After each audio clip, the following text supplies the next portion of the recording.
For today's video, pag-uusapan natin itong bagong loan app o bagong nagpapautang ngayon sa Google Play Store na kung saan sobrang laki ng kanyang pinapautang from 50,000 hanggang 500,000 pesos. And alam nyo ba na hindi lang siya 7 days repayment kundi nagpapautang siya ng 6 months hanggang 36 months. Based ito guys sa kanyang loan details and sobrang baba din ng kanyang monthly interest doon sa 36 months na tinry ko lang naman na mag-apply. And then na-approve nga daw ako sa kanya pero as of now processing pa din yung loan ko sa kanya. What? Well, pag-uusapan natin itong bagong loan app na to kung legit ba siya o hindi dito sa ating topic ngayon. Kaya naman kung interesado ka, keep on watching.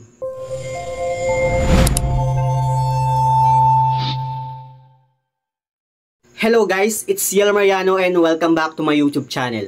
At kung hindi ka pa nakapag-subscribe sa aking channel, please subscribe dahil palagi akong nag-share ng mga experience ko at nag-review ng mga OLA or online lending platform kung legit ba o hindi dito sa ating channel. So pag-uusapan nga natin itong bagong loan app na nasa Google Play Store na kung saan nagpapautang nga daw siya ng 50,000 hanggang 500,000 pesos. Ganun kalaki yung kanyang pinapautang. Tingnan natin itong patagalin, itong loan app na tinutukoy ko nga ay itong ang si Credit Home M Pro Calci.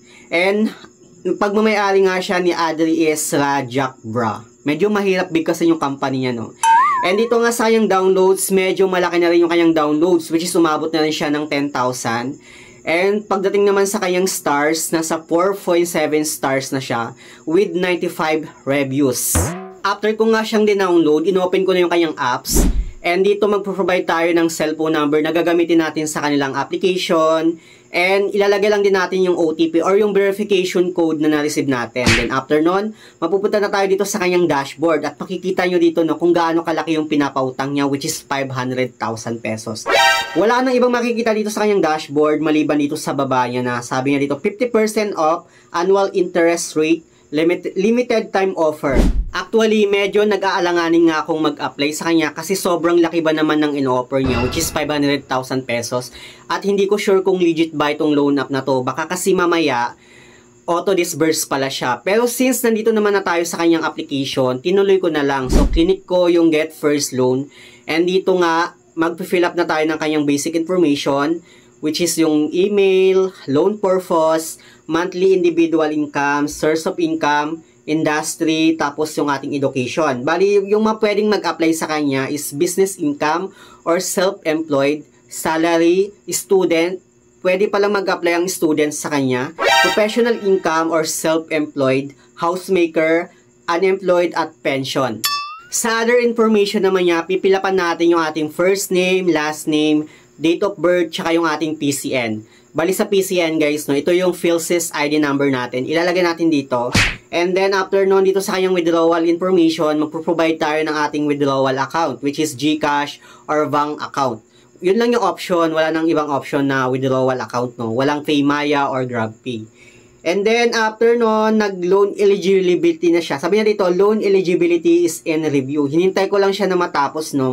Ganun lang kadali na mag-apply sa kanya. Wala ka ng ibang pipilapan na other information katulad na lang ng address mo, location, even yung ID mo na hinihingi niya dapat, kung saan pipicturean mo din yung front ng valid ID mo, pati yung selfie verification, wala siyang hiningi na mga ganong information dito. Sobrang dali lang na mag-apply. And then after nun, mga 33 seconds lang na hinintay ko siya.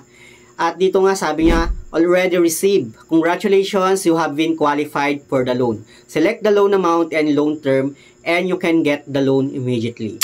Clinic ko ngayong Get Money para malaman ko kung legit nga ba talaga itong loan app na to kasi sobrang dali lang talaga na mag-apply sa kanya.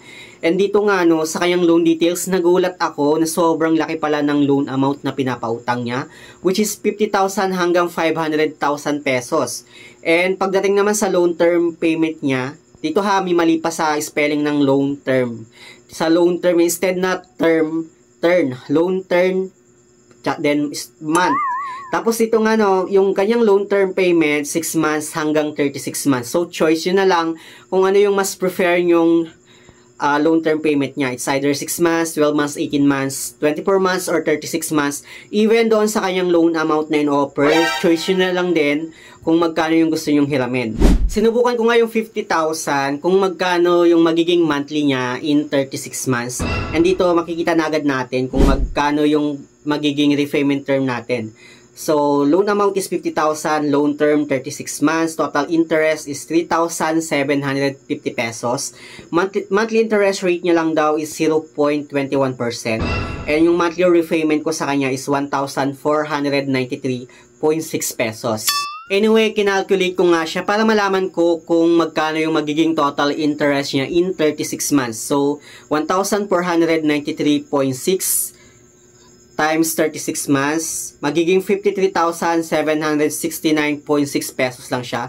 So, yung tutubuin niya lang is 3,769 pesos in just 36 months. So, sino ba namang hindi matutuwa na ganito lang kalit yung magiging total interest mo in 36 months doon sa 50,000 na hiramin mo? Halos tinalo pa niya yung bank. Pero since nga dahil curious ako dito sa loan app na to, gusto ko talagang malaman kung legit ba talaga siya. And syempre kahit alam ko naman na parang malabo siya, itong loan app na to, tinry ko pa rin naman. Andito nga no, sabi ng loan progress na daw siya. Loan approved na siya. Hinintay ko na lang na mag-check itong nasa loan progress niya.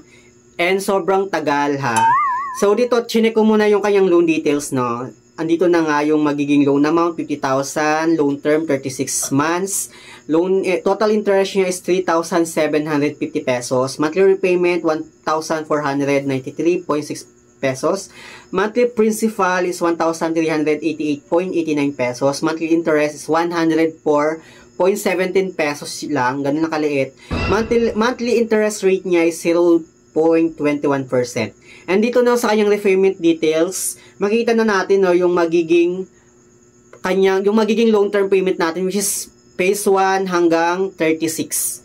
Basta dito yung magiging loan term payment mo ng 36 months. In-exit ko muna itong loan app na to. Then mga after 1 hour, binalikan ko ulit siya.